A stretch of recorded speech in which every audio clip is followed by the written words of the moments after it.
আসসালামু আলাইকুম প্রিয় দর্শক, আমার ভাইয়া ও আপুরা যারা গার্মেন্টসে কাজ শিখতে চান কিভাবে কাজ করবেন।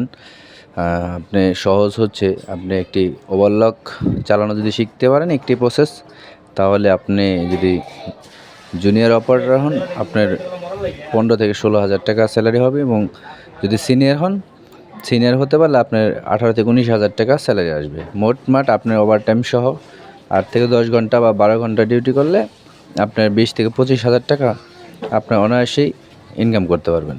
তো কীভাবে শিখবেন ওভারলক? দেখেন ওভারলক চালাইতেছে, এটা খুবই সহজ একটি প্রসেস, একটি মাত্র ঠিক আছে, কারণ মেশিন নষ্ট হলে সেটা তো মেকানিকটা ঠিক করে, অন্যান্য খুবই সহজ। আপনারা যারা শিখতে চান অবশ্যই একটা যে কোনো এক জায়গায় কাজ করতে হবে, কাজ করলে আপনি শিখতে পারবেন। চাকরি কোথাও পাবেন? গাজীপুর বা বিভিন্ন আশুলিয়া বিভিন্ন জায়গায় কিন্তু আপনারা চাকরিটা পেয়ে যাবেন, এবং ফ্যাক্টরি যেখানে আছে সেখানে আপনারা চাকরি করতে পারবেন। তো যারা বেকার আছেন তারা কিন্তু এটা ট্রাই করতে পারেন, খুব ভালো কাজ।